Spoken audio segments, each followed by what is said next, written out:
Good morning, everyone, and welcome to Driving Growth in Professional Services. I'm Claire Rason, founder and director of ClientTalk, and I just want to start off today by welcoming and thanking my panel. So I'm joined today by Jeff Langlands, who is General Counsel of BT Global and Director of EE. Jeff, hello. Hi there, Claire. I've got Golan, who until recently was Global General Counsel and Head of Legal Ops at Attenti. So welcome, Nir, from joining us from Israel today. So very pleased you could be with us. I've got Sadie Barron, who is Chief Marketing Officer at Reed Smith. And Steve Couch, who is an executive and team coach, who for many years was a partner at PwC. And Steve has kindly agreed to be my co-host today. So if for whatever reason my Wi-Fi fails, the webinar will carry on with Steve as host, and he's also going to help me keep time today. So thank you to everyone for joining me on the panel. So ClientTalk was created to change the conversations that professional services firms are having with and about their clients. And we aim to do that in three ways. Firstly, removing echo chambers and embracing diverse thinking. Secondly, promoting active listening. And finally, leveraging empathy. So I hope to do a little bit of all of that today. And I recently launched a report, and you'll all be getting a copy of the report at the end of this morning. And in it, I presented a growth equation. So what I want to do today is explore the various elements of that growth equation with my panel. Now, I'm sure you want to listen to the panel rather than me going on. So what I've done is I've got a very short video which just sets out my growth equation before I turn over to the panel. So hopefully, if this is all working, it's a very short video and it will just share my equation with you.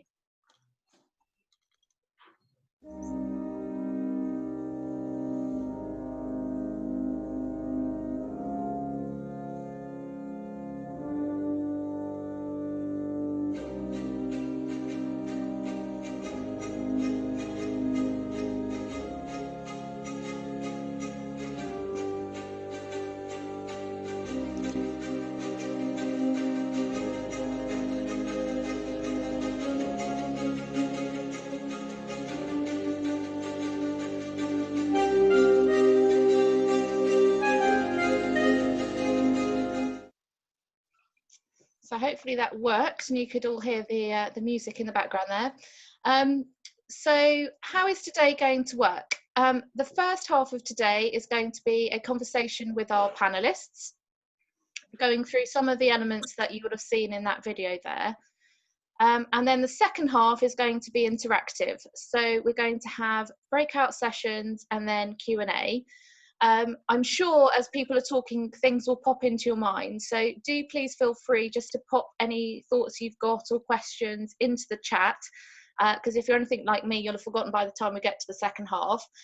We won't answer them as we're going through, but what we will do is we'll pick those up in the second half. So do just, feed the questions through.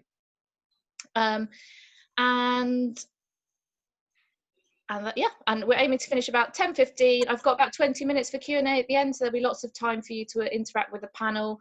If you need to dip away early, then feel free, but hopefully you can stay with us until 10:15. So, clients. The first part of the equation that you would have seen there is that firms need to partner with their clients. And you'll see when you read the report that we believe that firms should go further than just being client-centric. What they should do is look to go, not just think about the clients, but think about the client's ecosystem too, and think about the client's stakeholders. So I want to explore that now with Nir and with Jeff. And I'm going to start off with you, Jeff. So BT have recently gone through a panel process. So you will have been thinking hard about what it is that you look for in a firm. So I just wanted to start there and find out what is it that you look for in a firm. Sure, thanks, Claire. Yeah, as you say, we recently did a panel review, and one of the things that we wanted to do from the outset was actually reduce the number of firms on our panel for exactly some of the reasons you've referred to.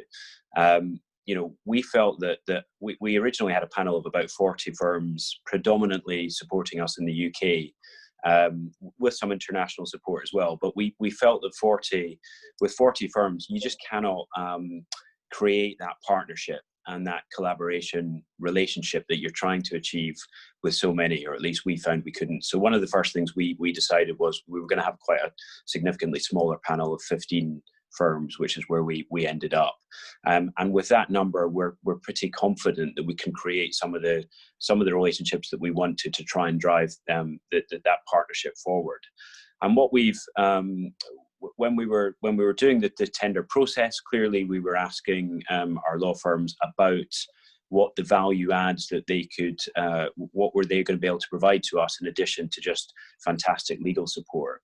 And we weren't necessarily looking for those value adds to be free, because we do attach a value to them, but we definitely do want law firms that can bring more to us, who understand our business, who understand, as you say, the key stakeholder relationships, the pressures that our business is facing both internally and externally, and for us to really leverage some of that network and relationships that law firms will have with other clients, and for us to try and create a really open relationship where we are sharing information and experiences, not just with law firms, but also with other in-house legal teams across the UK, because in many ways we're facing the same kind of challenges. So that was kind of where we started from.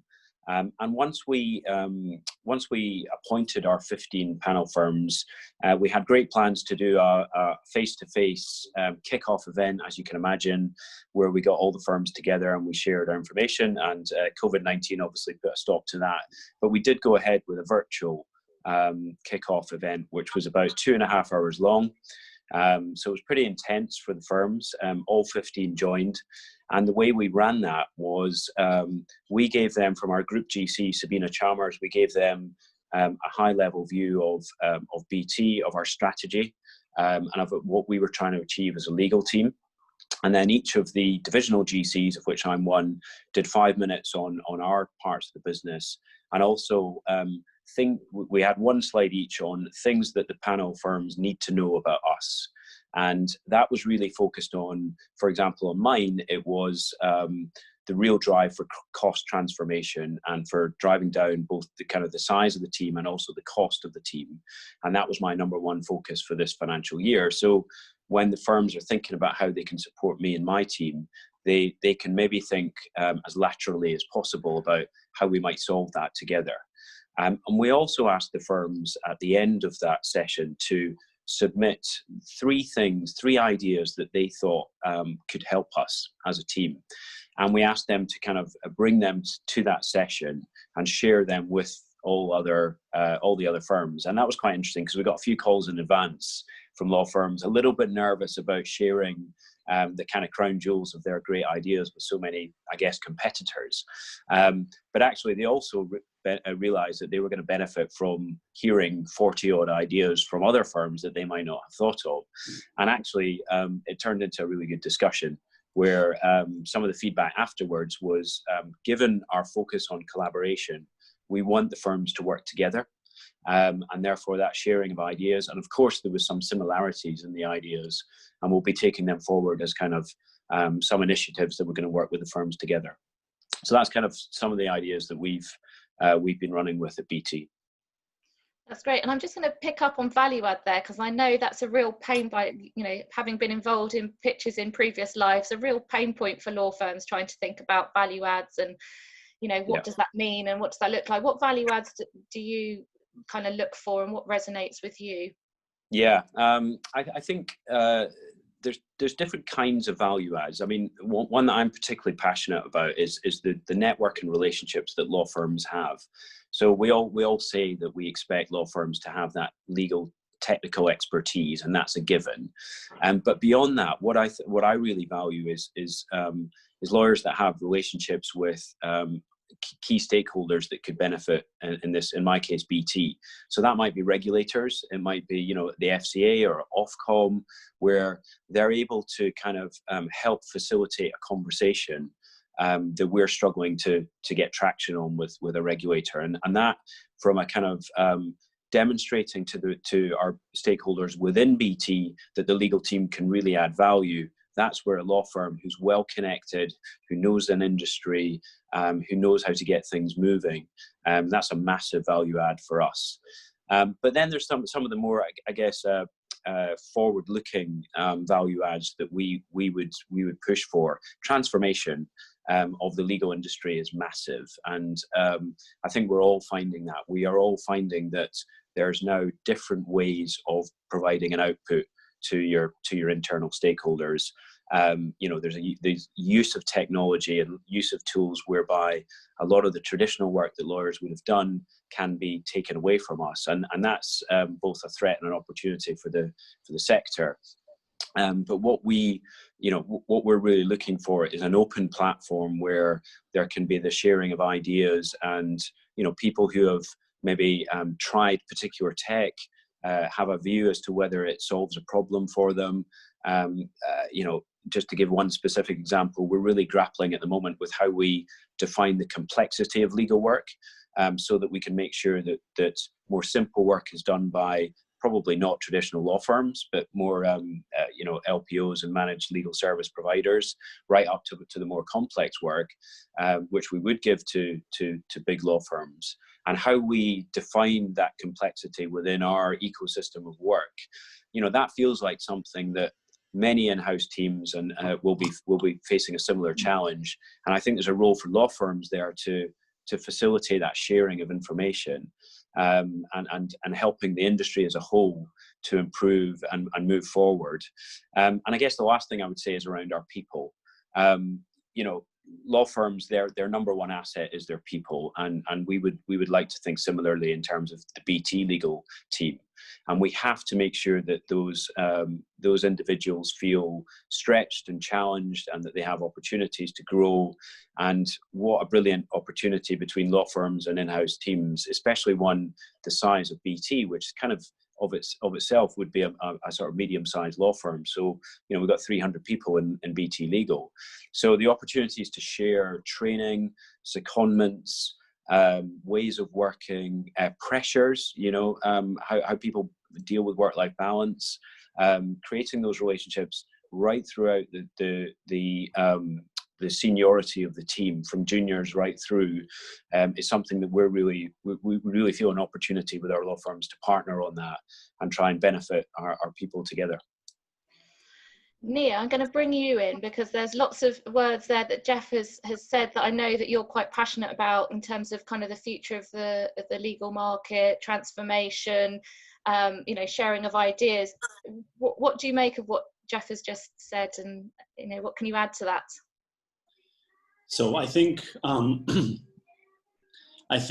the key to this transformation is collaboration, and I think that lots of times firms, when it comes to transformation and to innovation, they often look at what the others are doing, and that's just basically the basis of this legal industry. A lot of them are afraid to try new things before others have done it. I think it's just part of the legal culture, and I think that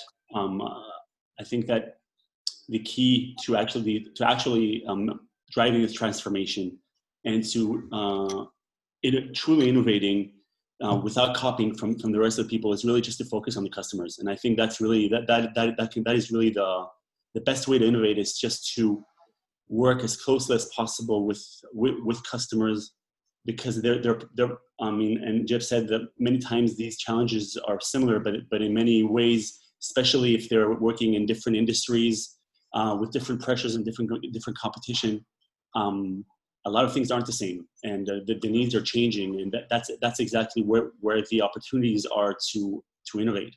And how do you do that?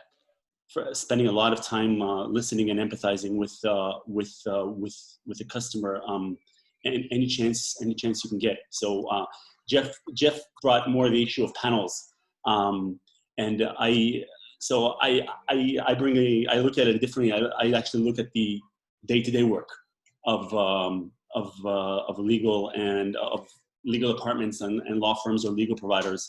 And I think that there isn't enough work being done there on the side of law firms. There isn't enough engagement. My experience after working with 25 different law firms globally is that the law firms take very often the expert mindset, and less of the engagement collaborator mindset, which is exactly what I needed, what customers needed, because I really needed them to understand where I'm coming from, where my difficulties are, and really trying to see things from my eyes. And that's really the key to innovation, because that's where the opportunities are, in these daily challenges that we have. And if it's by creating alternative fee arrangements, if it's by delivering services in a different manner, which coincide with how we work internally, if it's operationally or technologically, and the beauty of the innovative process is that it starts with something very, very small, usually one little small need that the customer has, which if the firm is brave enough to embrace, and even if it's something that they've never done before, and to actually design it and co-create it with the customer so that it solves the customer's immediate problem, oftentimes this small little fire then becomes a much bigger fire. But when you start taking this and leveraging it with other customers and across the firm, and this is exactly the process of innovation transformation, this whole process just starts with basically three things. It starts with curiosity, empathy, and the willing to experiment. And that's something. These are three things that I find that many times firms don't want to have this conversation. They don't want to have this conversation with us. And that's what we need. That's really what we need, because we are dealing with daily challenges, complex challenges, especially in these COVID days where things aren't the way they were before. And it's a lot of it is first time for us, and we need people who are willing to work and experiment with us and help us get the job done at the end of the day. What I find interesting, and Neil, we've spoken many times, and you were GC at a tech company. You've had lots of tech companies in your background. Jeff at BT, also it's interesting where you're both talking about the people being the things that are going to drive innovation rather than the technology, and how it's really the people thinking differently, working differently, that's going to drive change. And I'm going to ask you a question here, and then I'm going to ask the same question of Jeff. I know, Neil, that we've spoken about diverse thinking and diverse teams, and it's something that I passionately believe in, bringing people from different disciplines with different viewpoints. So can you perhaps, for those that haven't had the benefit of speaking to you many times, just give me your take on the diverse thinking approach, and where you think that might give benefits to firms? Yeah, so I think that when it comes to innovation, when you have people who think the same or come from the same backgrounds or same perspectives, it's really difficult to expect people to come with different solutions where we're all basically very similar. And so I really think that. So I was talking about listening and empathy within firms. Now, again, these are very different mindsets and challenges. They really have to think differently than what they've been used to. And there are some great people that can really help within firms today that bring these different skills, these different mindsets, and which, for example, from my personal experiences, I encountered difficulties with a big global law firm. I felt that the partner wasn't really listening to what we needed, what our challenges were, and I felt that maybe there was someone there that can help the team, help the legal team, the partner better understand what it is that we need, and they were brave enough to listen to us, and they brought in a business development person, their head of business development, to come to one of our sessions, and he was very helpful in facilitating that conversation. Again, bringing a lot of people with different skills and different mindsets. This is where you can really make a difference. And the amazing thing is that firms have a lot of people from different perspectives and different mindsets. They're right there under their nose, and I find that they're not often part. They're not sitting at the table. They're not part of this discussion, and they have so much to bring. And it's a great source of innovation that firms just don't use enough, unfortunately. And so for me, it's been very helpful. I think one of the issues that I've encountered with firms is that you have mostly people that have spent their entire career working on the provider side, working within firms, when if you want to really drive innovation, operations, delivery, if you want to change things, if you want to be truly customer centric, bring customer people inside the organization, bring people who are buyers, who are in legal ops, who bring a strong customer voice into the team, so that they can truly bring something different and have some empathy, beating in the halls in your firm. And driving some of these decisions. I mean, that's, if you want to do something, if you want to be diverse, bring a diverse workforce. It's difficult when most of the people that I've worked with have never, ever been on the buyer side. So it's very difficult for them to understand the way we think and the challenges that we're up against every day.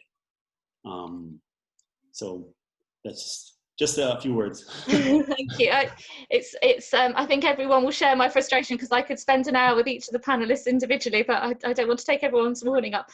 Jeff, I'm going to come back to you. So lots of things there to pick up on, and I'll be interested to hear your take on what Nir said. But in particular on the diversity point, the legal press have reported that BT have really set a bar on diversity for their firms, and there will be an automatic place for the firm that's done the best job on diversity.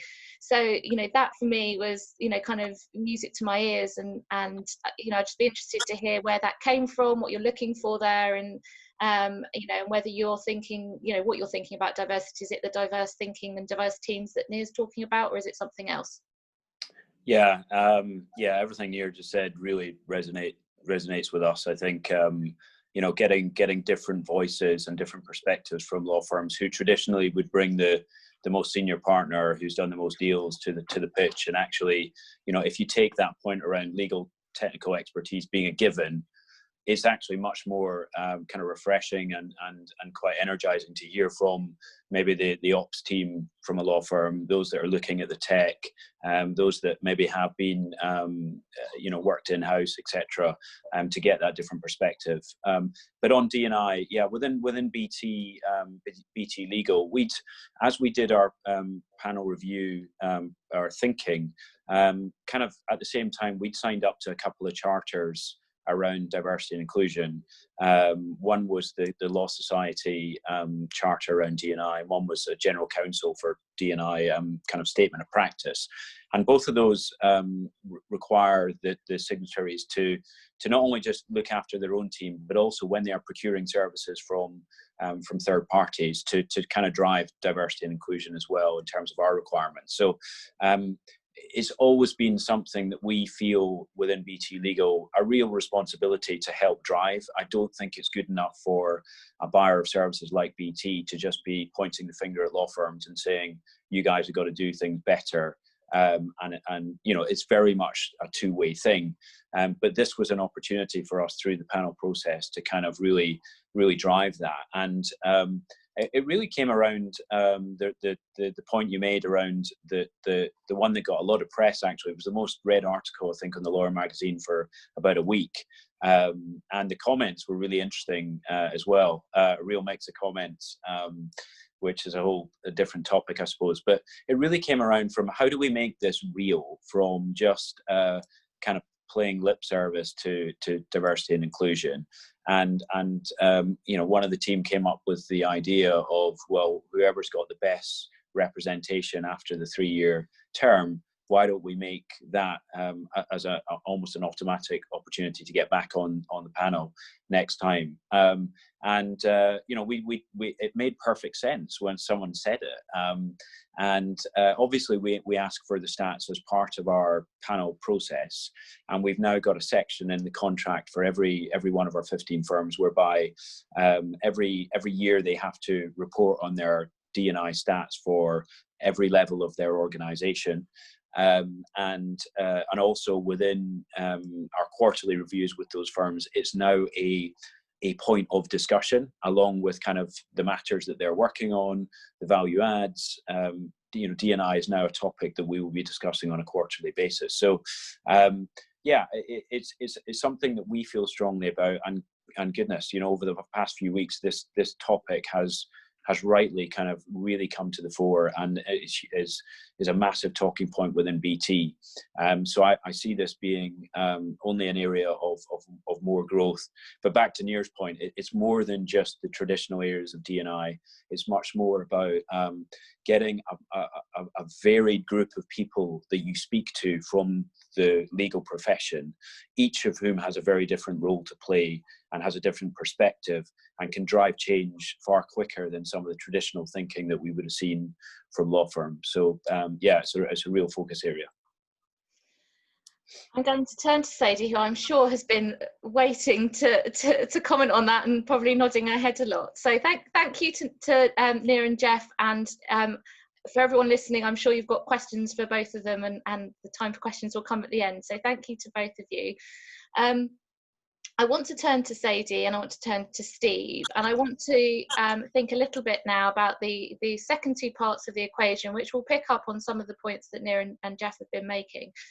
And the first one is strategy. So one of the things that we identified from the people that we spoke to, and the survey that we did, and the data that we collected, was that firms that had high growth had a forward-looking strategy, but it was one that was adaptable to change.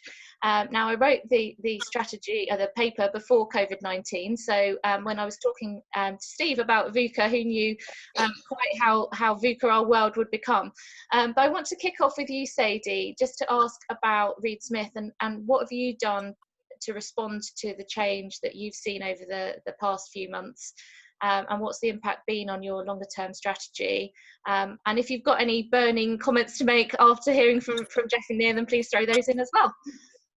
Okay, well, other than to say it's always amazing to hear from clients and general counsel and people in in-house legal, which kind of gives me confidence as a CMO that the things I bang on about every single day within my firm are things that we should be focusing on. I mean, let's all be quite clear. We had a Reed Smith 2024 strategy that was launched in January. And what I will say is that 90% of it remains the same, despite COVID. We want to grow our client relationships. We will grow our client relationships, but we are going to grow them probably in multi-ways, other than, we've expanded the methods of trying to grow client relationships, and we are sat on a call, which is now testament. If I'd said last year to some of my partners, tell you what, set up a Zoom call with your client and have a chat with them, see what they think, they would have thought I'd lost the plot completely. One of the things we're doing right now is we're taking on board much of the sort of the commentary that's come out of COVID. COVID basically accelerated a lot of our thinking. It best would have put rocket fuel under us. Things around sort of simplifying the complex situations. That's never been more essential right now than what we've just been through with COVID. And we all saw it. There was a fantastic statistic I saw. A friend of mine was on Lexology one day, and between about 11 a.m. and 2 p.m, something like 11,000 client alerts were added on COVID. We were not helping ourselves as an industry, and we certainly were not helping our clients by spamming you relentlessly with our ever-moving thoughts on what COVID was all about. So, one of our strategies has been around how do we simplify and how do we communicate more clearly, not just COVID, And then that couples with the second part of it, which was we were already kind of dragging the firm along to thinking about new ways of doing business. We are very clear that we need to change the traditional law firm model, and this is a personal view, so before anybody starts writing about it and saying it's a Reed Smith view, it's not, it's a Sadie Barron view. But I predict that, you know, within my lifetime of being a CMO of a law firm, that traditional law firm model will reduce in terms of revenue, and what we're going to see is an ever-growing need for partnerships with new law, partnerships with LPOs, partnerships with tech companies, with data science companies, whatever it takes to help us deliver legal services differently. Now, we've been on that journey for a while. We've watched other law firms do it well. We've watched other law firms not quite get it right. We've watched other law firms do it really well and then sell it, which I think is strange, but anyhow. It was part of our reasoning to move to an ABS, which I think caused a little bit of kind of concern in the legal market. Why is a great big firm like Reed Smith moving to be an ABS? It's to give us the ability to be flexible as we go forward. So I think, you know, from my perspective, Claire, you couldn't have had a better topic around listening to the needs of your clients. We are right now doing more of that than we have ever done before. I'm definitely going to take Nia's comments back again to the firm to say business development have a role in this, and actually we're probably better at it than the lawyers, frankly, because we don't go with an agenda. We haven't got a service to sell. I'm not trying to prove to you that I'm the greatest lawyer that's ever lived. I'm there because I simply want to learn about your business. So I think BD really do have a role in helping form that strategy as we go forward. And finally, you know, it is about looking ahead. It is about trying to bring, I've always had a kind of like this thing in my head around why, if we've done 100 M&A deals and we know how to do them really well, why aren't we sharing those pitfalls with clients in M&A and helping them know, because we could go in and we could say, well, look, we've got this track record. We know that in your industry, it's roughly going to cost this for this size of deal. We know it's going to take this amount of time. You know, we're going to set some benchmarks around all of it, and we're going to share with you our experience because, you know, but we don't do it. We don't do it enough. I think that's got to change. We're all trying to learn how to collaborate. We're involved in a very interesting, and have been now for about 5 years, a very interesting situation with another client where they have forced us to be a virtual law firm with 6 other firms. And it's been a really interesting model. It's something I hope we see more of because, you know, we're all big, bright, clever people, but what we've actually got to do is just stop and listen and ask very simple questions. How can we help? And if we do that, hopefully we're going to get it right. So all of that's wrapped up in, I've sat on a slide deck, which is going to my senior management team about the things I think we need to be doing as we adapt the Reed Smith 2024 strategy. There's not real rocket science in it, but I'm hoping that we're just going to elevate bits of what we've learned coming out of COVID. And that's kind of what I think we should be doing as a firm, and what I think we should be doing as a marketing strategy around clients listening, which is super important right now. Thank you. Steve, I'm going to ask you a quick question on strategy, and then I'm going to move on to engagement of professionals, which is the thing that we really found made, you know, an even bigger difference. But quickly on strategy, because you commented, you know, before COVID, so, you know, perhaps you had a crystal ball on VUCA, and I just wanted to ask you, do you think that firms can have a forward-looking strategy in a VUCA world? Claire, I've changed what I maybe said to you back in February. Some of it I'm quite pleased with, which was the more specific a strategy, the less open you become to future opportunity. And I think that everybody's talking now more about what we've got to do to be more flexible. You mentioned VUCA, and where my thinking is at the moment is we need to look at VUCA and say, what is it that we need to do to address VUCA as we're working with strategy? So VUCA, volatility, I think the emphasis needs to be on greater flexibility in what we're doing. We need to understand, we can't, I'm going to question, I haven't seen Sadie's strategy, but I'm going to question the extent to which you can do a 5-year strategy without putting a lot of flexibility into it. I think we're also learning that we need to question uncertainty. So what is the questioning we can do at the strategy formation stage? so that we're better able to ask questions as we go through the life of the strategy. So we're in the habit of asking questions about the strategy rather than seeing it as something that's fixed in stone. Sadie's also talked about simplicity, and my point on complexity, the third point of VUCA, the complexity I think is solved by simplicity, and I don't need to say anything more than Sadie said. And finally, ambiguity, the fourth part of VUCA. I think there needs to be more clarity about the assumptions we're making, how we're working, what the crucial assumptions are, and to monitor when those changes occur, when things change in those assumptions that we're making. But perhaps the most important point is that, and I picked this up again on rereading your report, there's very little evidence of people listening to their clients at the strategy formation stage. And I think that we need to be spending far more time, not just listening to our clients, but listening to our people and listening to our stakeholders in the formation of strategy, because that is going to give us a richer strategy that is going to be better able to deal with an assumption of change that's going to occur because we're in a VUCA world.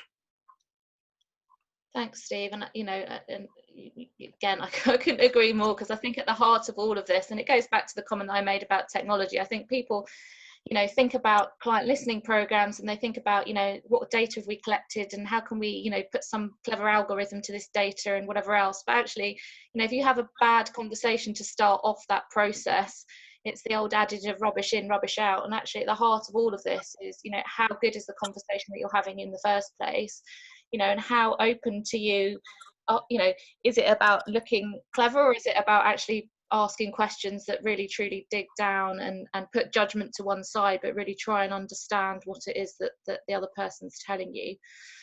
That kind of leads me nicely to where I want to focus for the rest of this webinar, and that's on engaging professionals in business development. So the survey that I did and the data that I collected, having talked about data, but I did do some data.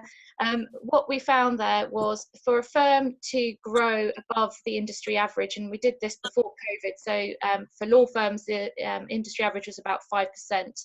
And when I talk about high growth firms, I'm talking about firms that grew at 8% and above. And for those firms, they all showed a degree of client centricity, a forward-looking strategy. But actually, they didn't show any high growth if they didn't have the multiplier in the equation, and that was that they felt that their professionals were engaged in business development. And that's where hopefully we're going to find some interesting things today, because I want to challenge why it is that perhaps professionals don't engage in business development. And I've had the fortune or misfortune of being a lawyer when I started off my career, and I've also worked in-house in marketing, so I've seen it from both sides. And it was really an exercise in feeling like I wanted to bash heads together when I was talking to people for the report, because the professionals will be telling me, well, I don't really understand what marketing does, I don't really feel like I'm very good at business development. And then I'd have the professionals saying, the marketers saying, well, the professionals don't really engage with us. And then I had the clients there saying, well, what about us? Actually, couldn't you do some business development that's useful for us? And rather than send me, 15 different reports on, force majeure, how about the 15 firms get together and send me one report on COVID-19 that I have, rather than having to try and decipher between them. So what I want to do is have a bit of a think around the barriers to getting professionals involved in business development. And when we break off into breakout rooms, think a little bit about what the barriers are and how we in our roles might be able to overcome some of those. So there were 3 barriers that I identified. One of them was culture, and I'm going to turn to Sadie for this question. So when I talk about culture being a barrier to engagement, part of that is the them and us culture. So fee earners, fee burners, I found out, I've not heard that before, but it kind of shows the point of we're the ones that are making the money, you're not. So that's something that can sometimes get in the way, and also whether BD is rewarded. So I know Reed Smith a firm which is progressive, they do a lot of BD. So what have you done to create that culture, and what how do you think that can be a barrier? So I think it does start with being, it's a trusted relationship with the partners. So you've actually got to build your internal network and make sure that you are seen as having added value. But sometimes you have to be a little bit sly. I'm not going to lie about it. Success breeds success, I've found. And it's just about trying to find a way to get in the room. And, you know, I encourage every single member of my business development team, no matter how junior, because you've got to start somewhere, to turn up to networking events, to make sure that they're not just there handing out the name badges or making sure that the slides work. They stay for the coffee breaks. And what we've found is that they tend to actually prop up the networking at a lot of our events because, I don't know, the lawyers get busy, they forget, they might show up just for one of the coffee breaks, they don't stay for the whole event. And my team are learning a huge amount about the topic. It's a great self-education for them, but also they're learning how to interact with clients and know that you're not really scary. You are human beings. You can have a chat about something that's not topic related. And then what happens, I find, is that we'll bring back 2 or 3 conversations that we've had. We make sure that we publicise it to the widest group of partners in, say, an industry group, saying, I had a chat with Jeff about how he really liked the concept of networking and value add. So I did a bit of research and we were really well connected to Ofcom. And I think it would be really good if you followed it up. And that is like gold dust to a busy partner. So you have to actually try and surreptitiously get in the room, and you can do it in different ways. The other thing that Reed Smith has done, which I thoroughly approve of, is we have a rule that if you're going to a general business development meeting, like a client relationship meeting, you have to take an associate with you. Somebody that works on the team, but you must, you know, just don't turn up with a whole range of partners. And we do it for 2 reasons. One is it's great development for our associates, but secondly, it's also that diversity of thought piece. And often the associate is at the coalface. They are really working on the matters, and we've had some amazing results come back from that. So again, what we do is we focus as a group on the associates to help them prepare to go to these meetings. And then you're creating these sort of relationships that are going to go forward through the partnership.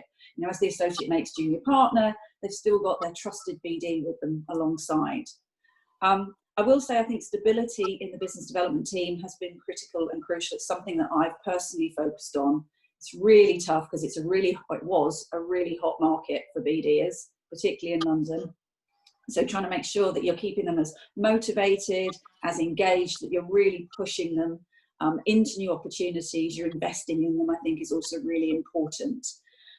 So I think it is about trying to find ways to get in the room. The barriers are genuinely there. We know partners have this, you know, sometimes concern that, you know, they're going to be taking someone along that, you know, isn't going to add any value.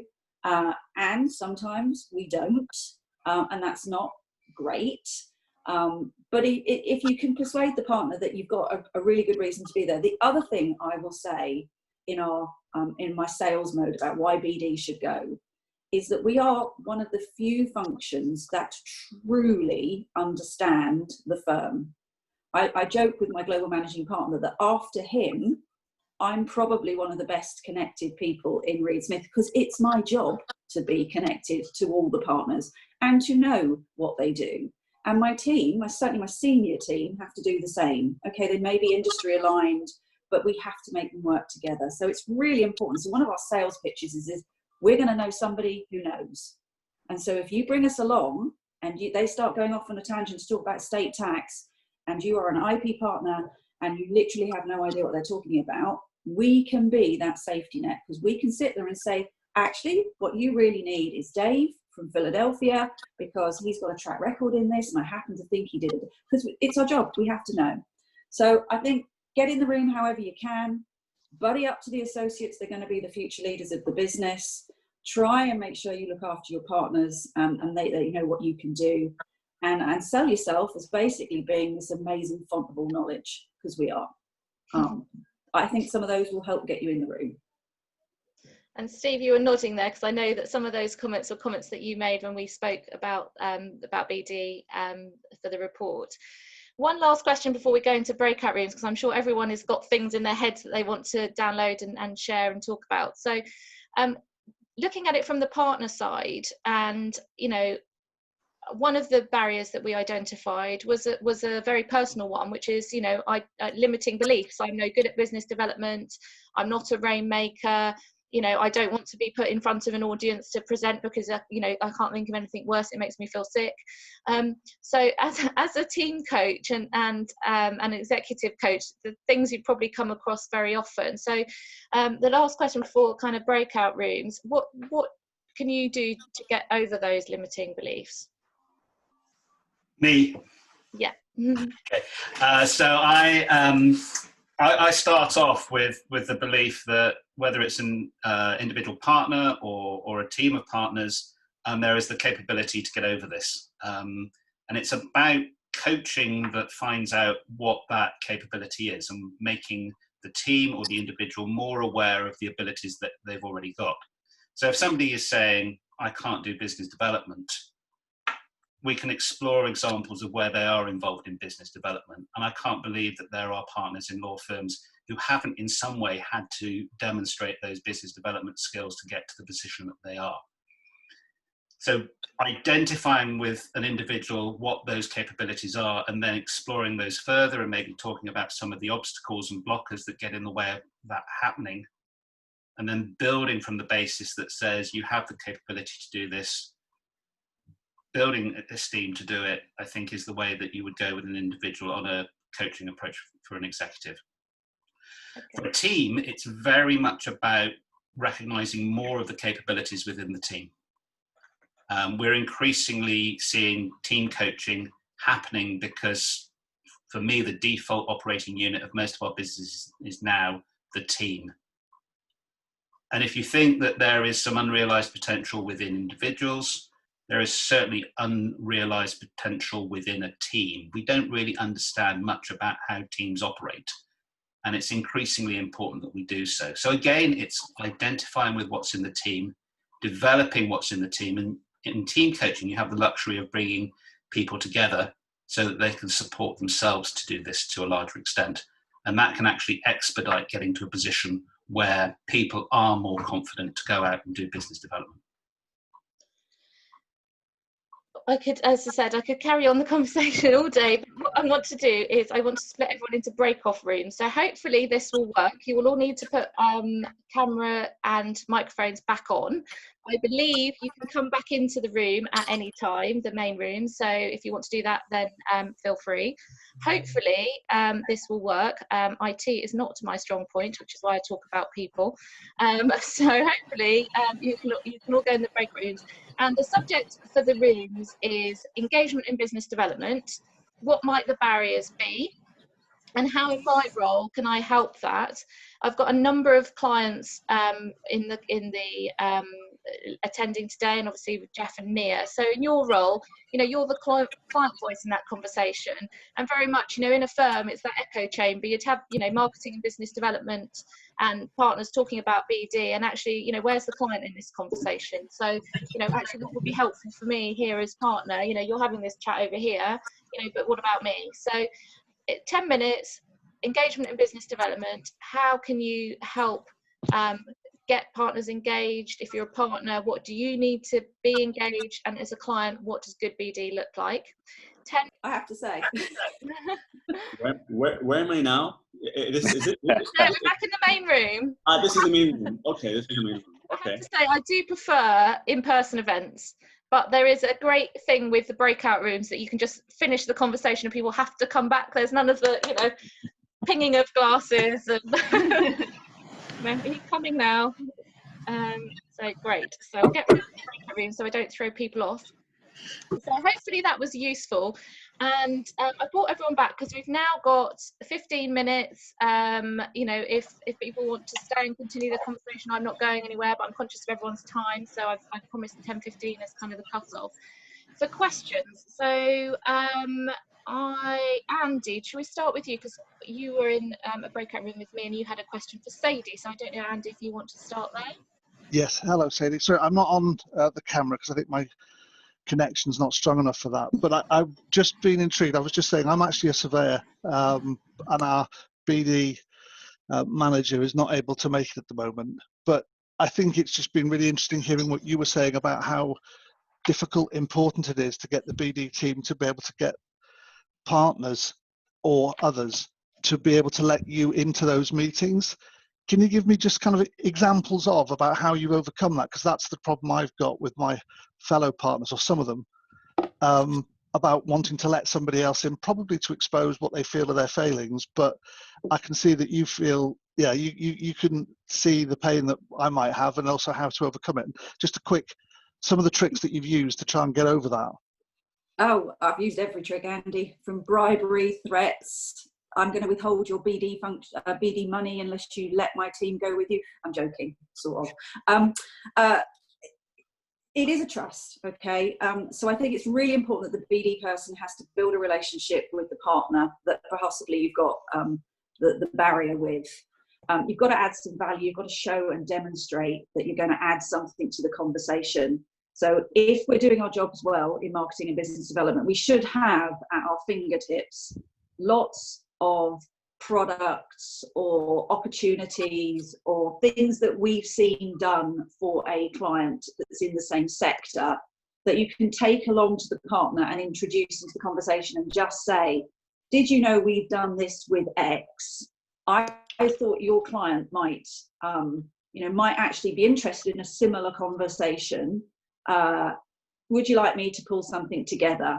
At the end of the day, time is a huge issue. We were just talking about it in our breakout room that, a big issue is time for partners. So if we can demonstrate that we can save a bit of time, we can lift a bit of a burden, if we can do something that is bringing an opportunity to a partner for them to introduce, even if they think it's the worst idea in the world, you've demonstrated you're thinking about the partner. At the end of the day, let's be very clear. As business developers, we are on constant sales mode. We are selling to our partners just as much as we're selling to the end client. So anybody that doesn't get that probably shouldn't be working in BD, in my view. Our job is to make life easy for our partners. Our job is to make the partners look good in front of their clients. So if you can do some of those things, that hopefully will break down the relationship. The other thing I will say as well, that they roughly break into 3 groups. You've got your apostles, who will just love taking you along because they're forward thinking, and run with them. And when you have a great opportunity, you've done something really good, make sure they tell the whole world on your behalf. I have no problem in them self-promoting my team or promoting my team for them. Then you'll have the people in the middle who are a bit ambivalent, they're not really sure. They're a target group, both of them. And then you'll have the people who just are renegades. They're never going to use you. They think they know better. They're probably quite good. Some of our best top dog sales partners kind of do this stuff in their sleep. They call on us when they need something. They're not a target group for me at all.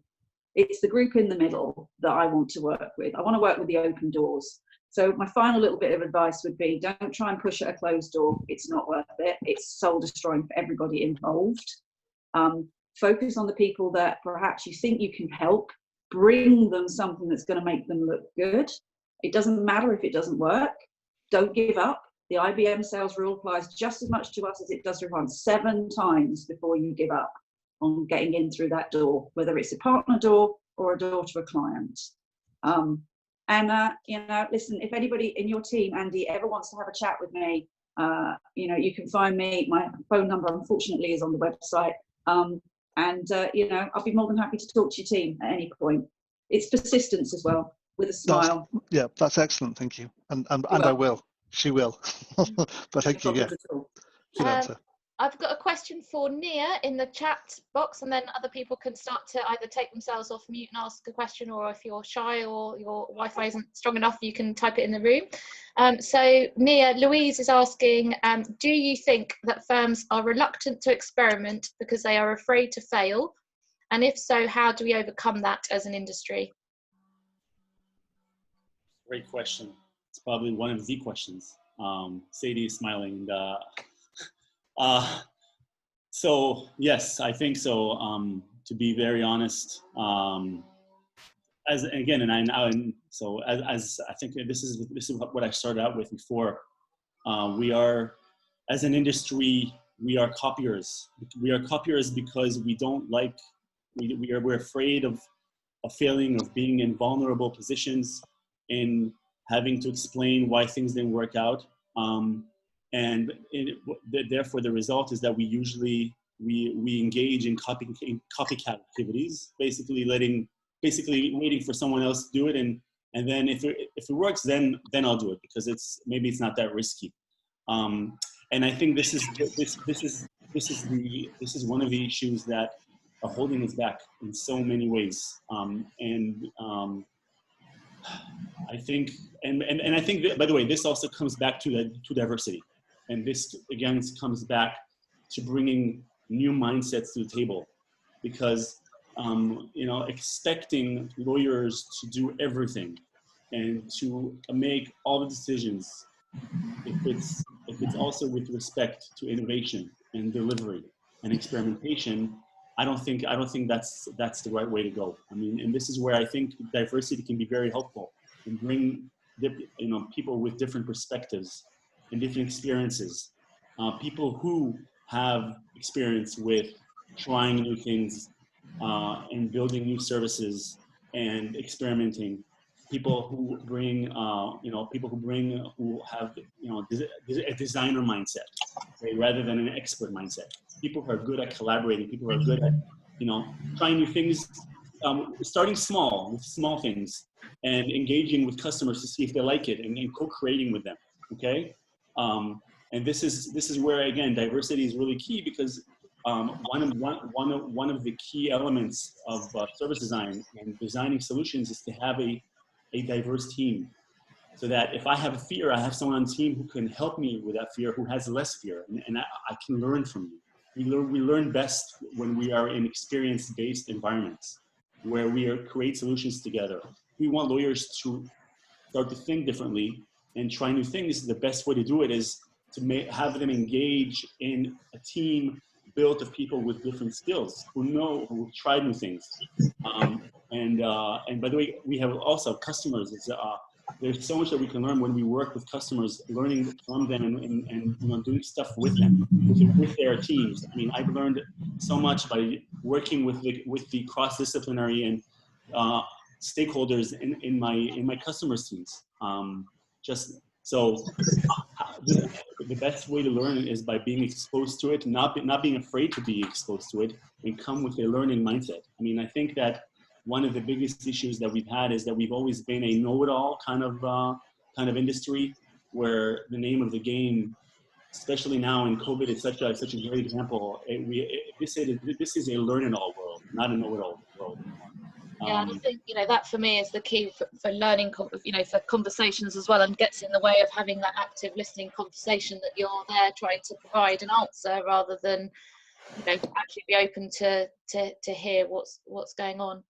I mean, I really think that the key, if we say how do we move forward as an industry, hopefully legal providers, and I purposely say legal providers because there are so many different kind of providers. It's not just law firms anymore. There's so many different providers today. Is to have more multidisciplinary teams so that they can overcome these challenges together. So this is really, I really think that's really going to be the key to the new delivery of legal services. And some of them are doing it already, and pardon my French, they're kicking ass. So I know we've got Natalie online, who's a legal designer, and legal design, I know, something that you and I have also spoken about, Nia, and something that I think we'll also do some of that thinking. Jeff, did you want to respond to that? And yeah, I mean, I think Nia makes a great point around kind of partners trying to do everything, and it made me think about, in our breakout group, Alex was talking about, who's now at Simmons but comes from a different background, where in a corporate you would have the sales function would be leading the business development conversation, and the partnership in traditional law firm language would be kind of a bit more operational. They're doing the doing, but in our ecosystem we seem to have partners trying to do many different things, both the doing and the selling, and they don't need to, because we have other as we've been discussing, we've got other experts that can help with that. And it allows them to focus a little bit more on their skill set, which is, you know, the legal expertise and the network that they've got, which is really valuable to us. So I think, you know, we're certainly in violent agreement. The other thought I just as we were having that discussion was, you know, is there something about the, and maybe this is a cop-out, but is there something about the partnership model that doesn't lend itself to this kind of ways of working? And if it was a more traditional corporate structure, would you be organized a little bit more such that it wouldn't be 90% or 95% fee earners, and then this small group of that, you know, we'll employ some people who won't actually directly bring in revenue, but that feels very short-sighted. And I'm wondering whether there's something about, you know, the traditional lockstep senior partner mentality where we want to keep, you know, every hire has to be directly earning revenue for the firm, and we're not too interested in a longer term investment because, you know, we've only got a few years left of having achieved that stature in the partnership. So look, I'm not using it as an excuse. I just wonder whether that's another factor that's playing into that, having to constantly push for a different model within traditional law firms, at least. I'm going to pick on Helen. I know some of the participants, so if you know me, then you might get picked on. Helen, you're a partner in a firm, so I wonder if you wanted to respond to that. I think that we are quite old-fashioned, it has to be said, as a profession, and I think that there is a danger that partners think they know everything. And whilst it might be that some people expect them to know everything, there are a lot of partners who undoubtedly are confident to think that they do know it all.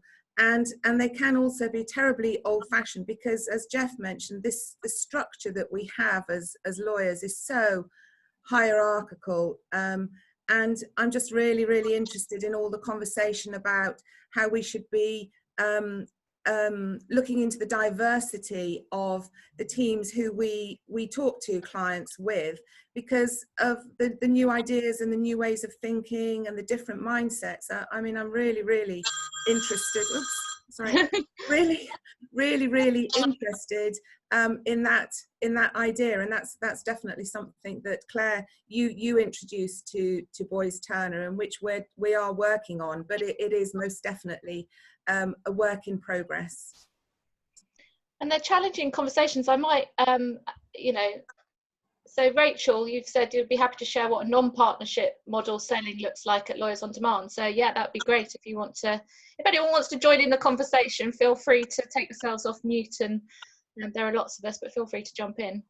Yeah, I mean, I've had the privilege of working for an accountant and for a law firm and being that BD person kind of pushing at the partner door. And then 5 years ago I moved to LOD, and I said to the recruiter at the time, I said, I'd like to go, and I really love law, I love selling legal services, but God, I can't bear the partnership model, if I'm being honest. I just feel stunted, I feel sort of like it's too tiring. So he goes, I've got a great role, come and work at LOD. And I was like, great, it sounds brilliant. And it has been, and I've stayed there a hell of a lot longer than I was in a law firm. But I think, you know, what is completely different is, it's, you know, Jeff, it's your point of, we don't have a partnership model. That's not our selling structure. We more reflect a normal corporate.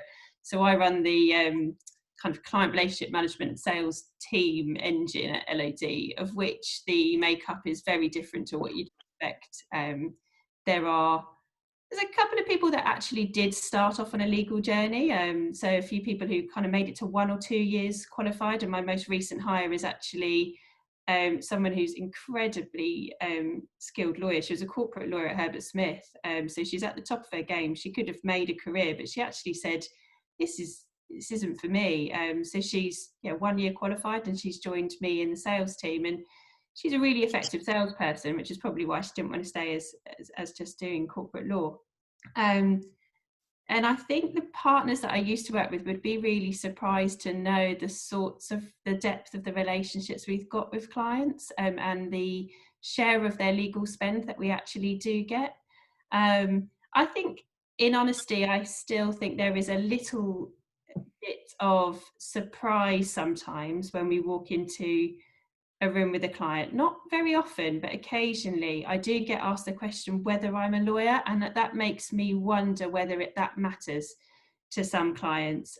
So I guess my question for Jeff and Nia was really, flip it on its head. Do you mind if actually the person that's building the relationship with you and your core relationship person isn't a partner or even a lawyer? Is that something that worries you in any way, or is it something that you celebrate? Yeah, we touched on this in our breakout actually, and I think there clearly is a place for a close relationship with whether it's a partner or the person who you're going to bring along to your board and who's going to be standing there with you shoulder to shoulder, and you want to have a close relationship with them because you want them to understand the dynamics of your organization and how to position particular points. So I don't think I wouldn't want to underplay that, but God, I mean, having a meeting with a partner or your contact who brings people with other skills and other backgrounds, and God, if there's people in BT Legal saying to people, "Are you a lawyer?" I'm kind of appalled and ashamed. I hope it wasn't our place, because that's just not the right question, clearly. So I think I would be concerned if I was just speaking to the same person who was the face of the law firm and they wanted to own that relationship themselves and not bring in other people. I'd absolutely welcome and expect different perspectives, because that would show that the partner understood some of the challenges that I was facing, which they're not naturally going to be able to resolve themselves. So I think there has to be a place for both. Yeah, no, it's that diversity point, isn't it? If the main relationship contact is not the lawyer in our instance, you actually still want to get that diversity and get to know other people at LAD and our lawyers and all the rest of it. For sure. Yeah, brilliant, thank you. So it's 10:15 and I promise I'll finish on time, and if people want to stay they can, but I like to finish on time. So I am just going to ask each of the panelists, as well as thanking them very much for their time today, what's your one takeaway from today? What's the one thing that you might take away and do something with going forward? And Jeff, you're on my speaker view, so you're the unlucky one that goes first. No, that's fine. But I mean, I think there's a great conversation, and thank you, Claire, for facilitating it. It's great to get so many different perspectives, and I think we're all grappling in some ways with the same issue. I mean, my takeaway, I suppose, is one of and I love the use of, I think Nia was a big fan of using customer rather than client, and that in itself I think is an important point, a subtle point but an important one.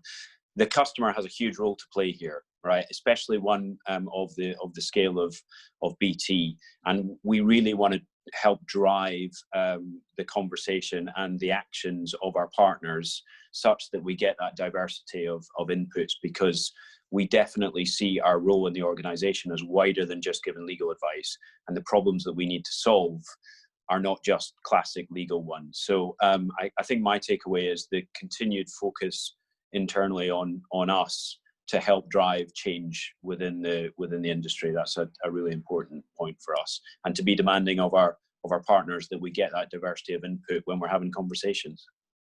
Thank you. Nia, continuing the customer voice, what's your one takeaway from today? I think my one takeaway, and it's great that, so one of the things that I hear a lot of is that we're, a lot of the customers out there are they like to blame the firms. They like to say, yes, they have to change. We don't have to change. We don't have to. It's all them. It has nothing to do with us.